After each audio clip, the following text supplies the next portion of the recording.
चल देखो, हम लोग पढ़ रहे हैं सेकंड चैप्टर परमाणु की संरचना। ठीक है ना। परमाणु की संरचना में हम लोग बोहर का परमाणु मॉडल पढ़ रहे हैं, और बोहर के परमाणु मॉडल में उसके जो पोस्टुलेट्स हैं, जो अवधारणाएं हैं, वो मैंने लिखवा दी है। 5 अवधारणाएं लिखवाई थी। अब हमें जो बोहर का परमाणु मॉडल है उससे संबंधित गणनाएं करनी है। क्या करनी है? गणनाएं, अदर यानी कि कैलकुलेशन। तो लिखो हेडिंग, बोहर के परमाणु मॉडल से संबंधित गणनाएं। बोहर के परमाणु मॉडल, बोहर के परमाणु मॉडल से संबंधित, बोहर के परमाणु मॉडल से संबंधित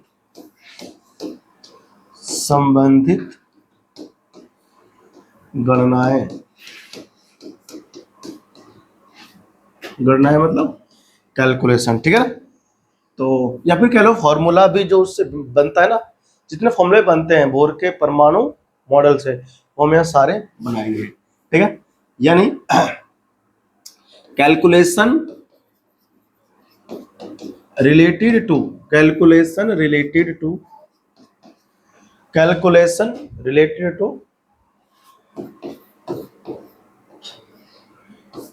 बोर्स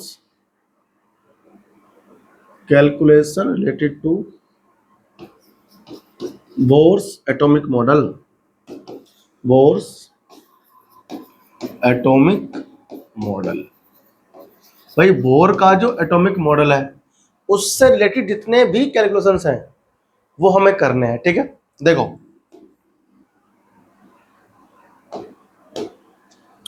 तो बोहर साहब ने क्या कहा? बोहर साहब ने सबसे पहले जो परमाणु होता है उस परमाणु के अंदर जो कक्ष है, एन कक्ष है, 1 है, 2 है, 3 है, 4 है, एन कक्ष है, उन एन कक्षों की क्या निकाली? त्रिज्याएं। क्या निकाली? लिखो, बोहर के एनवें कक्ष की त्रिज्याएं क्या निकाली? त्रिज्याएं मतलब रेडियस। ठीक है ना। Radius of nth orbit. ठीक है। बोहर ने क्या करी? nth ऑर्बिट की रेडियस निकाली। अब भाई हम बोहर के बोल दिया ना हमने, क्योंकि बोहर ने करा था तो बोहर है ना, बोहर ऑर्बिट बोलते हैं उसको। तो आपको अब यहां से हम ना नए नए फॉर्मूले बना करके देंगे और जो आपको सीखते हुए चलना है। ठीक है। देखो, अब सभी लोग जानते हैं ना कि जो परमाणु होता है, देखो परमाणु, ये परमाणु है, ये परमाणु का नाभिक है। तो नाभिक में जो आवेश होता है वो कितना होता है? नाभिक का आवेश होता है Ze। क्या होता है? Z होता है परमाणु की संख्या, और E मतलब होता है इलेक्ट्रॉन, यानी कि वहां पर प्रोटॉन पे जो आवेश होता है वो प्लस में होता है। ठीक है ना। तो Ze आवेश होता है, जितना इलेक्ट्रॉन पे होता है आवेश उतना ही प्रोटॉन पे होता है, लेकिन पॉजिटिव में होता है प्रोटॉन का आवेश। इसीलिए हम लोग यहाँ पर E लेके चल रहे हैं ना, Ze, प्रोटॉन का आवेश पूरा बन गया। ठीक है। हाँ, जितने प्रोटॉन है वो Z का मान हमको बताएगा। ठीक है भाई। अब मैंने आपको सबसे पहला फॉर्मूला क्या लिखवाया था बताओ? मैंने आपको फॉर्मूला इसमें लिखवाया था कि mv² बटे r। याद आया?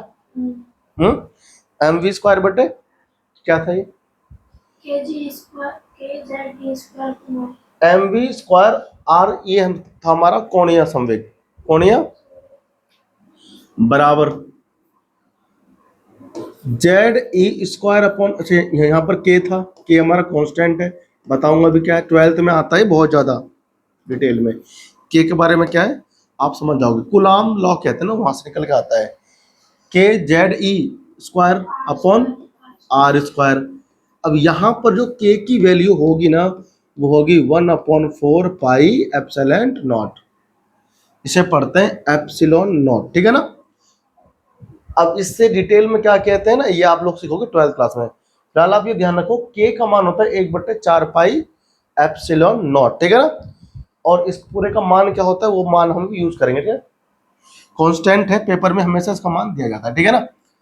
देखो, तो एक तो हमारा ये बना इक्वेशन, एक हमारा इक्वेशन ये बन गया, और दूसरा आप लोग क्या जानते हो, सॉरी, ये हमारा वो था सेंट्रीपिटल फोर्स। अब केंद्रीय बल, मैंने पहले कोणीय संवेग कहते थे ना, वो बाय मिस्टेक हो गया, ये है कोणीय संवेग। कौन है ये? ओ फिर से वही गलती कर रहा हूँ, कोणीय संवेग बोल रहा हूँ, बताओ, दिमाग कर रहा है। ये अपकेंद्रीय बल है ना? कौन सा बल है ये? और ये बल कौन सा है बताओ? ये है वैद्युत आकर्षण बल, ठीक है ना, जो कि केंद्र की ओर लग रहा था, और ये केंद्र से बाहर की ओर लग रहा था। दोनों बल आपस में संतुलित कर रहे थे, इसलिए इलेक्ट्रॉन गिर नहीं रहे नाभिक पर, ठीक है ना। इसको हम लोग क्या बोलते हैं? अपकेंद्रीय बल। अपकेंद्रीय बल, ठीक है ना, सेंट्रीपिटल फोर्स बोलते हैं। अब दूसरा हमारे पास कौन सा आता है? एक और लिखवाया था कि एम वी आर बराबर एन एच अपॉन कितना था? 2 पाई। एम वी आर ये था कोणीय संवेग, कि जो भी इलेक्ट्रॉन गोल गोल पथ में घूम रहा है, उस गोल गोल पथ में घूम रहे इलेक्ट्रॉनों का कोणीय संवेग होता है। क्या होता है? अभी पंखा गोल गोल घूम रहा है ना, इसका कोणीय संवेग है, ठीक है। ऐसे ही इलेक्ट्रॉन घूम रहा है गोल गोल, तो कोणीय संवेग है। कोणीय संवेग का सूत्र क्या होता है? M V R. अब एम है उसका भार, वी है उसका वेग, और आर है उसकी त्रिज्या जिसमें वो घूम रहा है। और एन एच अपॉन 2 पाई, एन तो है कोश की संख्या, एच अपॉन 2 पाई कांस्टेंट, एच कौन है? प्लांक से स्थिरांक है ना, सब लोग जानते हो। ये हमारा हो गया इक्वेशन नंबर कितना? 2। कितना हो गया बताओ? ये हमारा हो गया इक्वेशन नंबर 2। कोई दिक्कत तो नहीं?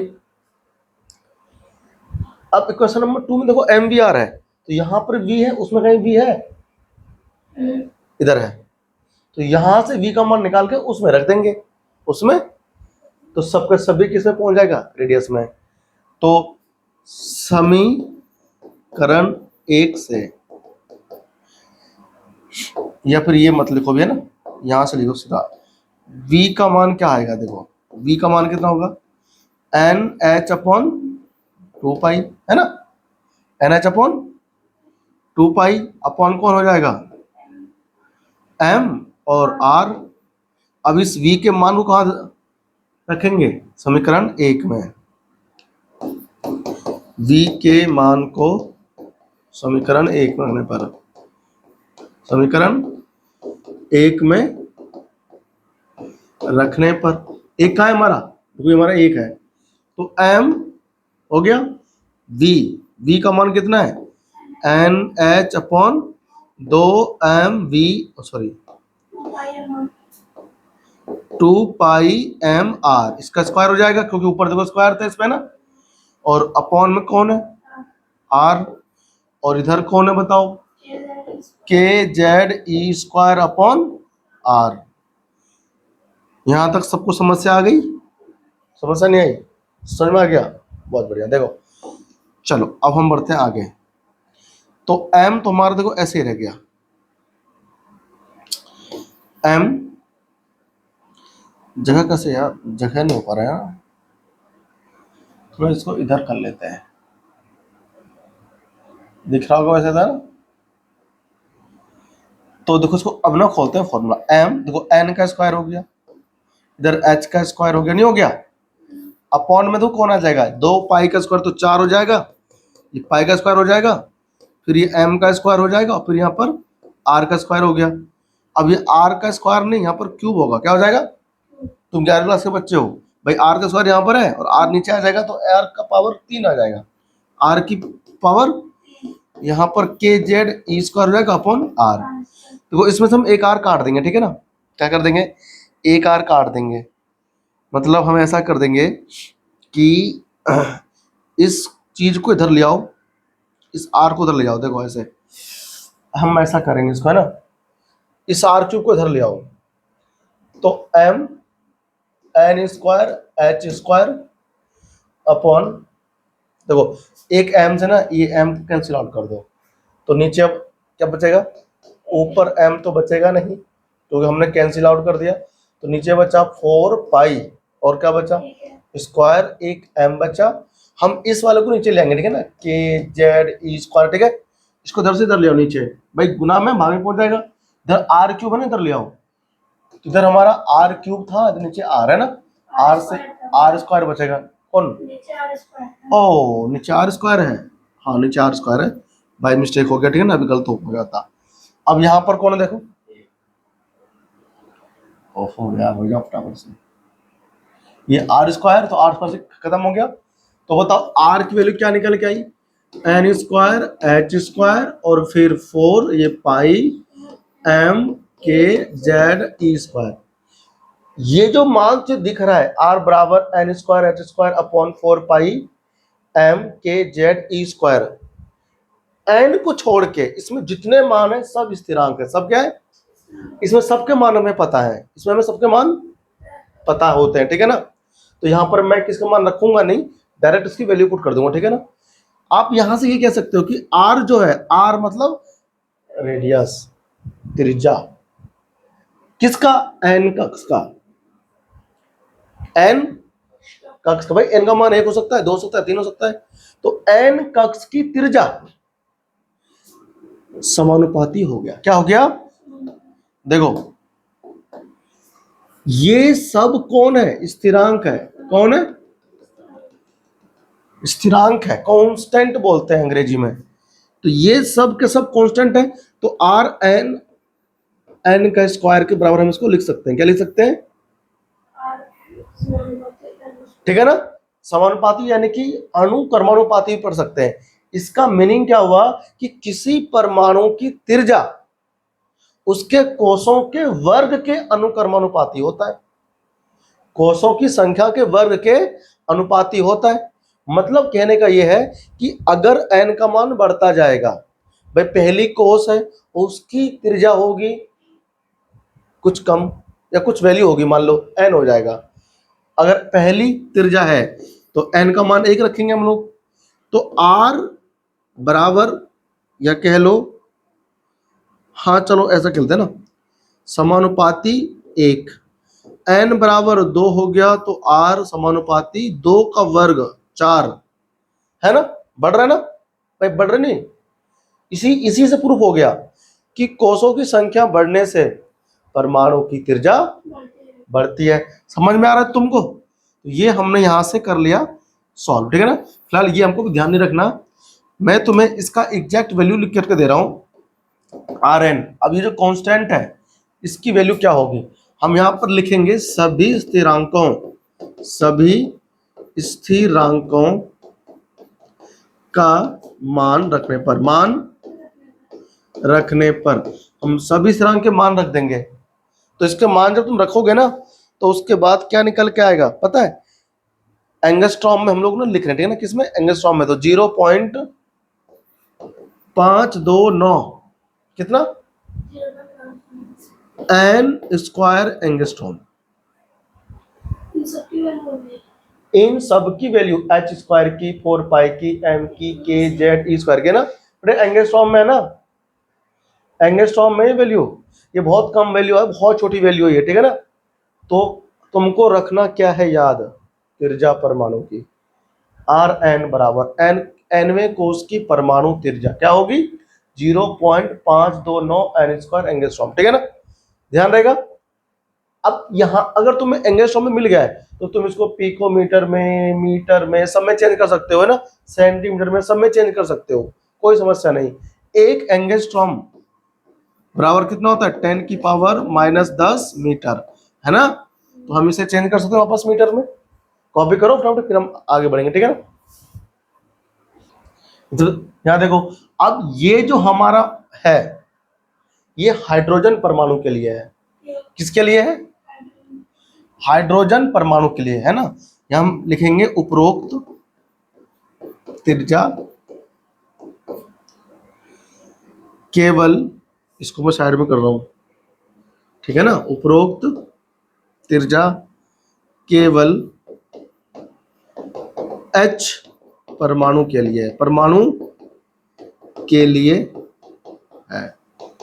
अब अगर कोई सा भी परमाणु हो, क्या हो?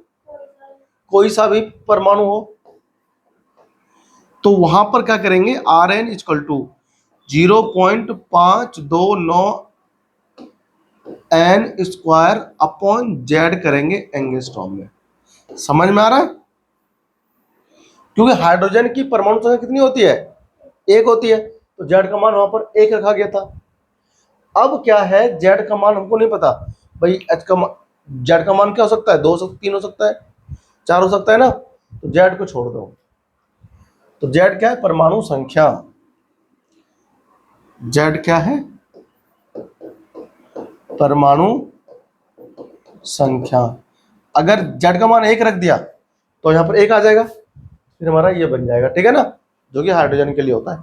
ये केवल हाइड्रोजन के लिए और ये सब के लिए, ठीक है ना, सभी परमाणु के लिए ये मान्य है। कॉपी करो, फिर हम इसका निकालेंगे ऊर्जा।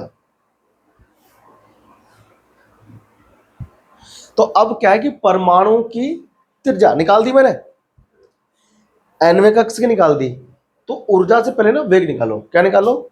वेग निकालो, है ना। सेटिंग खराब हो गई यार बाल की। 4 बाल हमारे बचे हैं, उसे हम संभालते रहते हैं। चलो जब तक है तब तक संभालते हैं, जब सारा खत्म हो जाएगा तो संभालना ही नहीं पड़ेगा, फिर तो आई नहीं, है ना। चलो भाई देखो, अब भाई छप गया तुम्हारा, ये रह गया बेटा, जल्दी जल्दी छपा करो, एकदम कहते हैं मेहंदी वाले हाथ, ये मेहंदी वाले हाथ तेरे, फटाफट छाप लो। चलो भाई देखो, हाँ, परमाणु की संख्या की लगा ले भाई इसमें, कौन?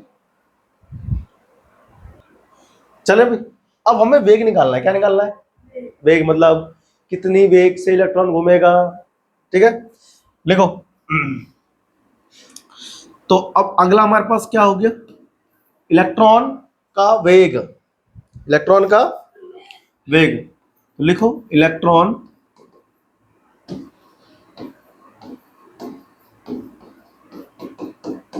इलेक्ट्रॉन का वेग, वेग मतलब होता है velocity, velocity of electrons in nth orbit, nth orbit. इसकी लिखो nवें कक्ष में, nवें कक्ष में इलेक्ट्रॉन का वेग, इलेक्ट्रॉन का वेग, ठीक है। तो अपन यहां वेग पढ़ेंगे, जो कि इलेक्ट्रॉन का वेग होगा nवें कक्ष में। किसमें? nवें कक्ष मतलब nth ऑर्बिट पे, फिर वे वाली बात हो गई, ठीक है ना। nवें कक्ष में इलेक्ट्रॉन का वेग अपन लोग पढ़ रहे हैं, ठीक। चलो, तो दो ही फॉर्मूले हैं जो मैं यहाँ लिखता हूं बार बार, इसमें उसी से बनते हैं फॉर्मूला। जब परमाणु की निकालना हो त्रिज्या, तो एम वी आर वाले में से वी का मान निकालो और धर दो किसमें? M V square upon R वाले में, है ना। और जब तुमको क्या निकालनी हो? वेग निकालना हो, तो फिर एम वी आर में से हम लोग आर का मान निकाल लेंगे और उसमें धर देंगे। देखो, पहला समीकरण था हमारे पास क्या? M V square upon R equal to के Z E square upon R square, समीकरण नंबर 1 हो गया। इसे हम लोग क्या कहते हैं? अपकेंद्रीय बल और ये विद्युत आकर्षण बल बराबर होता है। और दूसरा जो बोर ने बताया था, दूसरा नियम क्या, कि M V R upon M V R equal to N H upon 2 pi. अब यहां से आर का मान निकाल लेंगे। क्या निकालेंगे? आर का मान क्या होगा? N H upon 2 pi M और वी, ठीक है। अब ये आर का मान समीकरण नंबर 1 में धर दो, ठीक है। आर के इस मान को, आर के इस मान को समीकरण 1 में रखने पर, 1 में रख देंगे। 1 किधर है? इधर। तो एम वी, आर का मान कितना आ गया? ये वाला N H upon 2 pi M, और ये कितना हो गया? वी।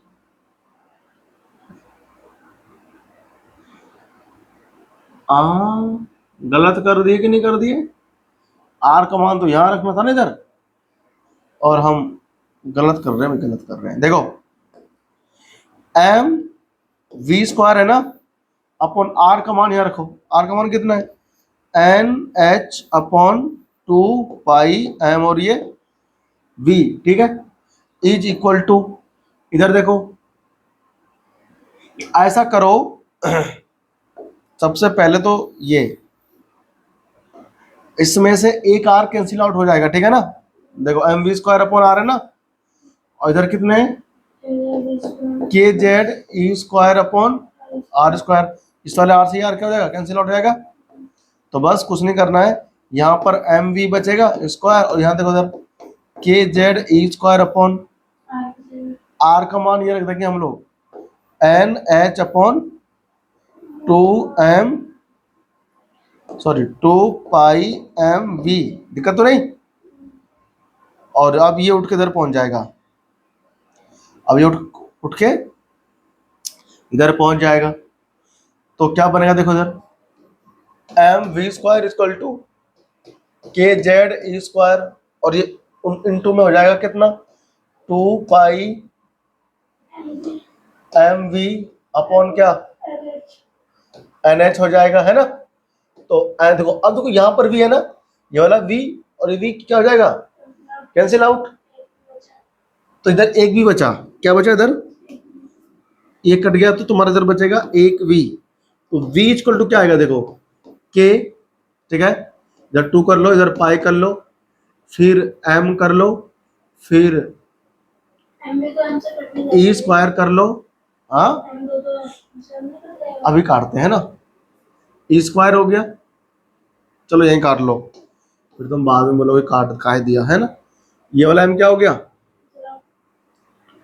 ये एम इस एम से मर गया, तो v इक्वल टू के, 2 बाहर कर लो, ठीक है ना, फिर ए स्क्वायर पाई, ठीक है, अब जेड लिखेंगे लास्ट में, अपॉन देखो नीचे कौन है एन और ये एच, ठीक है ना। अब देखो ध्यान से गौर से दो, गौर से कि इसके अंदर हमारे पास ये तो कांस्टेंट है, बाकी जेड और एन को छोड़ के, ये देखो दिख रहा है, ये कांस्टेंट है, इनके मान क्या होंगे, निश्चित होंगे, क्या होंगे, इसके मान हो जाएंगे निश्चित, है ना। तो v समानुपाती हो गया किसके, z अपॉन n के, z अपॉन, मतलब जो इलेक्ट्रॉन का वेग है, इस इक्वेशन को देख करके साफ पता चल रहा है कि n का मान अगर बढ़ेगा, n का मान मतलब कोस की संख्या बढ़ेगी, तो वेग क्या हो जाएगा, घटेगा, वेग क्या हो जाएगा, घटेगा, क्योंकि इसे बोलते हैं व्युत्क्रमानुपाती, जितना ज्यादा n का मान होगा उतना ही v कम आएगा। मान लो पहला कक्ष है, क्या है, तो पहले कक्ष में वेग, भाई H परमाणु के लिए ना हम लोग बात कर रहे हैं, H परमाणु के लिए, अगर परमाणु H है, कौन है, हाइड्रोजन है, तो उसके पहले कक्ष में कितनी होगी ऊर्जा, सॉरी वेग, वो होगी v बराबर 1/1 हो जाएगा। अब यहाँ जो कांस्टेंट है उसका मान भी तो आएगा, तो वो मान लो हमारे पास कांस्टेंट है के, है ना, तो देखो ये आएगा, ठीक है ना। अब मैं यहाँ पहले कांस्टेंट का मान धर दूं, है ना, फिर बनेगा हमारा एग्जैक्ट फॉर्मूला।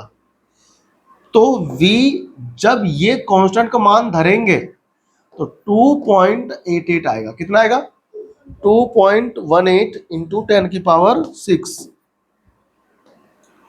18 इंटू 10 की पावर 6 ही तो आता है, मैंने पहले ही कर लिया है कैलकुलेशन, ठीक है ना।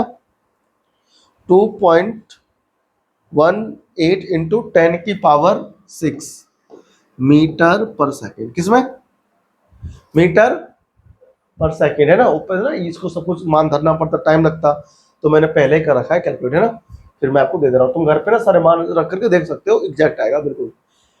2.18 इंटू 10 पावर 6 मीटर पर सेकेंड, है ना।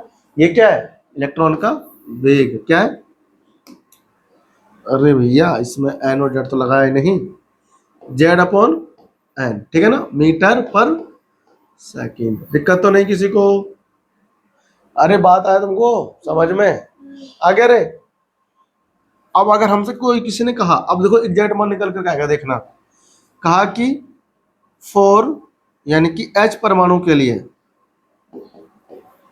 H परमाणु के लिए, H परमाणु के लिए मतलब हाइड्रोजन परमाणु में क्या होगा, देखो कितना होगा, N का मान कितना हो जाएगा 1 और Z का मान, भाई परमाणु संख्या तो उसका 1 होता है, हम पहले कोर्स में पता कर रहे हैं, पहले कोर्स में देखो, पहले कोर्स में इक्वल टू 2.18 गुना कितना है 10 की पावर 6 मीटर पर सेकेंड, ये होगी।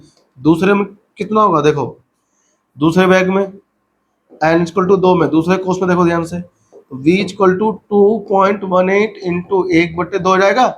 अब 2 से भाग देंगे तो 2 कम 2.09 आ गया मीटर पर सेकेंड। ओ 10 की पावर 6 करना पड़ेगा ना, इंटू 10 की पावर 6 मीटर।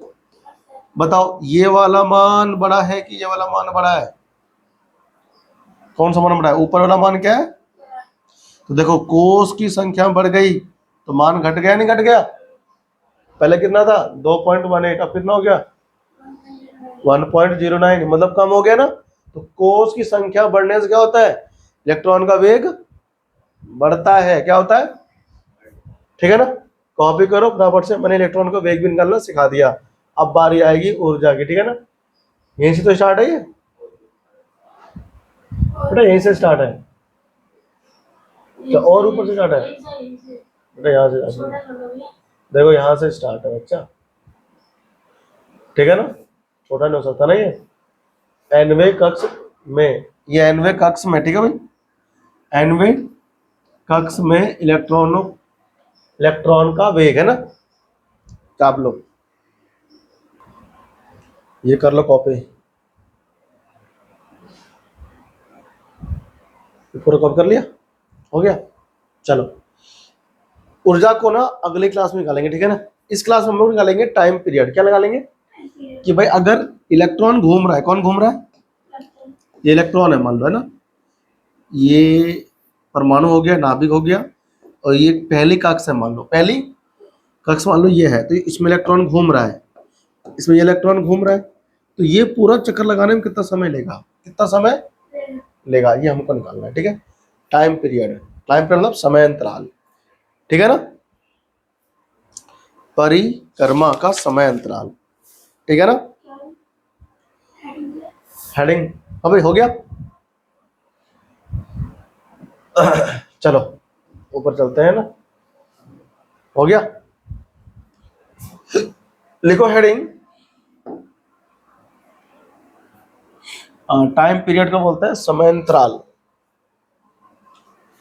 तो ये हमारी तीसरी गणनाएं होंगी बोर मॉडल में, है ना, गणनाएं करनी सबको आनी चाहिए। ठीक, देखो आ जाओ, बढ़ जाएंगे, लिखो इलेक्ट्रॉन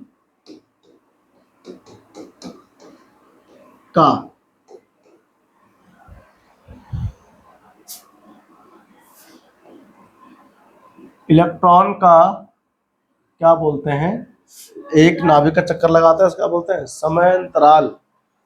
इलेक्ट्रॉन का एक परिक्रमा, इलेक्ट्रॉन का समय अंतराल लिख लो, है ना,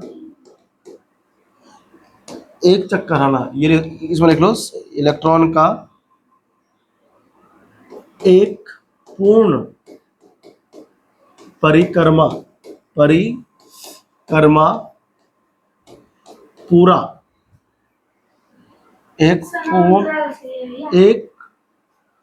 पूर्ण परिक्रमा करने में लगा समय या लिया गया समय, ठीक है ना, लिया गया समय, सिंपली कह सकते हो समय अंतराल, ठीक है ना, ब्रैकेट में भी लिख दो समय अंतराल, इससे ना तुम्हें पता रहेगा कि हम क्या निकाल रहे हैं। जब हमको ना ये भाषा याद नहीं रखनी है, कितना समय लगेगा इलेक्ट्रॉन को नाभिक के चारों तरफ घूमने में, हमें वो निकालना है, ठीक है ना। अंग्रेजी में क्या बोलेंगे, टाइम पीरियड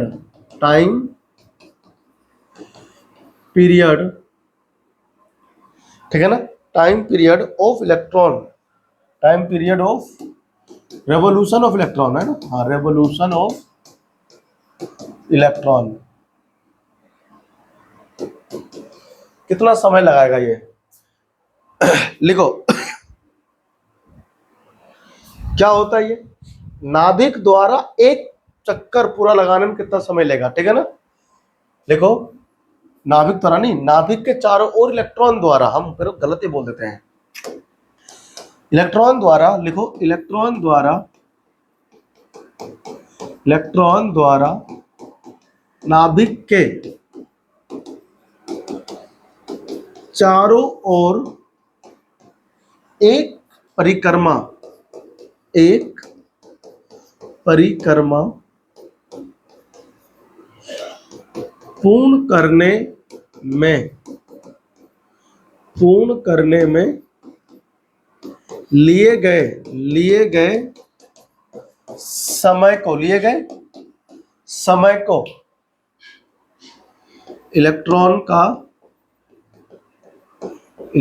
का समयांतराल कहते हैं। क्या कहते हैं, समयांतराल कहते हैं। समझ में आई बात तुमको, क्या कहते हैं, समयांतराल। अब बताओ टाइम का सूत्र क्या होता है, समय का सूत्र क्या होता है, टाइम बराबर दूरी बटे चाल, पक्का, दूरी बटे, तो दूरी बटे चाल होता है ना, समय है, टाइम लिख दिया मैंने, समय बराबर होता है दूरी बटे चाल, ये तो होता है। अब इलेक्ट्रॉन अगर एक चक्कर पूरा काटेगा तो कितना दूरी करेगा तय, बताओ v, वी नहीं सॉरी 2πr, कितना 2πr, क्यों, क्योंकि वृत्त की परिधि होगा, बीच में क्या होगा, नाभिक, यह इलेक्ट्रॉन है, ये पूरा घूम रहा है वृत्तीय पथ में, अगर r रेडियस होगा है ना, और v वेग से घूमेगा तो 2πr क्या होगा इसका, ये कुल दूरी कितनी होगी, वृत्त की परिधि होगी ना, वृत्त की परिधि यानी कि परिधि 2πr, ठीक है रे, याद रहेगा तेरे को, अपॉन में चाल वेलोसिटी v से घूम रहा है ना, तो v लेंगे, क्या लेंगे, अब सारा मान इसमें धर देंगे, टाइम पीरियड मतलब t, अब 2πr तो ऊपर आ गया, v हमने ऊपर क्या निकाला बताओ, v क्या निकाला हमने, हाँ देखो v हमने निकाला 2.18 इंटू क्या था हमारे पास, z अपॉन n, 10 की पावर 6 लगा लो पहले, 10 की power 6 into z upon n, किस में था, मीटर पर सेकंड में था, है ना। अब ऊपर का मान हम धर देंगे, देखो 2 गुना 3.14, आर का मान क्या होता है, आर का मान हमको नहीं पता, रेडियस है ना, अच्छा आर भी तो मालूम है हमको, आर का मान था कितना बताओ, 0.529 गुना 10 की पावर -10 मीटर, है ना, और था क्या इसका n स्क्वायर अपॉन जेड, और ये हमारे पास कौन है 2.18 इंटू 10 की पावर ये मीटर में करा ना, क्योंकि मीटर पर सेकंड में ये एंगस्ट्रॉम में था पहले, तो ये हमने मीटर में चेंज कर लिया इसको, ठीक है, पावर 6, अब देखो जेड आ गया ना, जेड अपॉन एन, और ये मीटर पर सेकंड, तो मीटर से मीटर क्या हुआ, खत्म हो गया, मीटर से मीटर हमारा खत्म हो गया। तो यहां पर देखो 2 ये हमारे पास ना, इस संख्या को तो हम कर लेते हैं अलग, 2.314 हो गया गुना 0. ये 2 गुना भी साथ में, बाय मिस्टेक कर दिया हमने, देखो कैलकुलेशन में 2 गुना 3.14 गुना 0.529 गुना पावर 10 की पावर -10 और बटे में 2.18 गुना 10 की पावर 6। यार देखो हमको तो इससे मतलब है, वो तो कांस्टेंट है ना, वो तो हम कर लेंगे सॉल्व भाई, n स्क्वायर अपॉन जेड है, गुना हो जाएगा कौन, n ऊपर जाएगा और जेड नीचे, तो जो समय आएगा निकल करके देखो n की पावर 3 बन जाएगा, n की पावर 3 बन जाएगा, है ना, और z की पावर 2, ठीक है ना। और जब इसको हम हल कर लेंगे, इस कांस्टेंट को हल करने के बाद कितना आएगा, मैंने पहले कर रखा है कैलकुलेट, ये आ जाएगा 1.52 गुना 10 की पावर -16, क्या आएगा, इससे भाई माइनस जाएगा ऊपर 6, 16 आ जाएगा, इसे हल वल कर लोगे तो इतना आएगा, ठीक है, पूरा भाग करना घर पे अपने आप। तो n की पावर 3 हो गया और z की पावर 2 किस में आएगा, सेकंड में। देखो मीटर से मीटर क्या हुआ, खत्म हो गया ना, नीचे क्या है, पर सेकंड है, नीचे क्या है, ऊपर जाएगा तो क्या बनेगा, सेकंड, तो ऐसा सेकंड। समझ में आया, नहीं आया, तो ये तुम्हारा क्या हुआ, टाइम पीरियड, समय अंतराल, इतना समय लेगा। देखो अगर पहली कक्ष में रहेगा तो समय कुछ और लेगा, दूसरी कक्ष में रहेगा तो समय, मैं हाइड्रोजन परमाणु का पहली कक्ष में निकाल के दिखाता हूं, ठीक है ना। देखो H परमाणु के लिए n बराबर कितना, 1, मान लो पहली कक्ष में, और Z तो हमारा कितना होता है, 1 ही होता है, कितना समय लेगा वो चक्कर लगाने में। देखो T बराबर 1.52 हो गया, पावर कितना है -16, n का मान कितना 1, तो 1 की पावर 3, 1 ही रहेगा, और 1 का स्क्वायर 1 सेम आएगा, है ना। यानी इतना सेकंड लेगा पहले कक्ष में इलेक्ट्रॉन चक्कर लगाने में। किस में, इलेक्ट्रॉन हाइड्रोजन परमाणु के पहले कोष में अगर घूमेगा तो एक पूरा चक्कर लगाने में 1.52 गुना 10 की पावर -16 सेकंड का समय लगेगा उसको, ठीक है ना, या फिर वो लेगा, कह सकते हो। तो इतना होता है टाइम पीरियड। समझ में आया तेरे को। ऐसे हम लोग ना अलग अलग कोर्स में निकाल सकते हैं, दूसरे में, तीसरे में, ठीक है, एच परमाणु के। तो आप देखना एन का मान क्या हो रहा है, बढ़ रहा है ना। अगर एन का मान बढ़ रहा है तो देखो ऊपर एन के समानुपाती है ना, तो दूसरे कोर्स में समय लेगा ज्यादा, दूसरे कोर्स का चक्कर लगाने में समय लेगा, और तीसरे में उससे भी, क्यों, एन का मान बढ़ रहा है ना। जब एन का मान बढ़ता है तो क्या बढ़ता है, त्रिज्या क्या बढ़ता है, तो जितने बड़े में चक्कर लगाएगा उतना ही समय लेगा ज्यादा, है ना। कॉपी करो फिर हम बढ़ेंगे। अब इतना कॉपी करो, ठीक है ना, कॉपी करो। इसके बाद में टॉपिक है वो फ्रीक्वेंसी, क्या है, समझते हो, फ्रीक्वेंसी, आवृत्ति, है ना। हाँ, कि प्रति सेकंड में किसी पॉइंट से इलेक्ट्रॉन कितने चक्कर लगाएगा, ठीक है, वो निकालेंगे अगली क्लास में, ठीक है ना। अब हम लोग यहीं तक रखते हैं, ठीक है ना। ये आप पहले कॉपी कर लो अच्छे से, ये हो गया, कॉपी कर लो, ठीक है, बहुत अच्छे से ना। पहले ये कॉपी कर लो, कर लिया, उसके बाद ये कॉपी कर लो, कर लिया, ठीक है, ठीक है। तो हम अब आपसे मिलेंगे अगली क्लास में, ठीक है। तब तक के लिए घर पे ना इसको रिवाइज करना बहुत अच्छे से, लिख लिख के देखना, फॉर्मूला याद हो जाने चाहिए।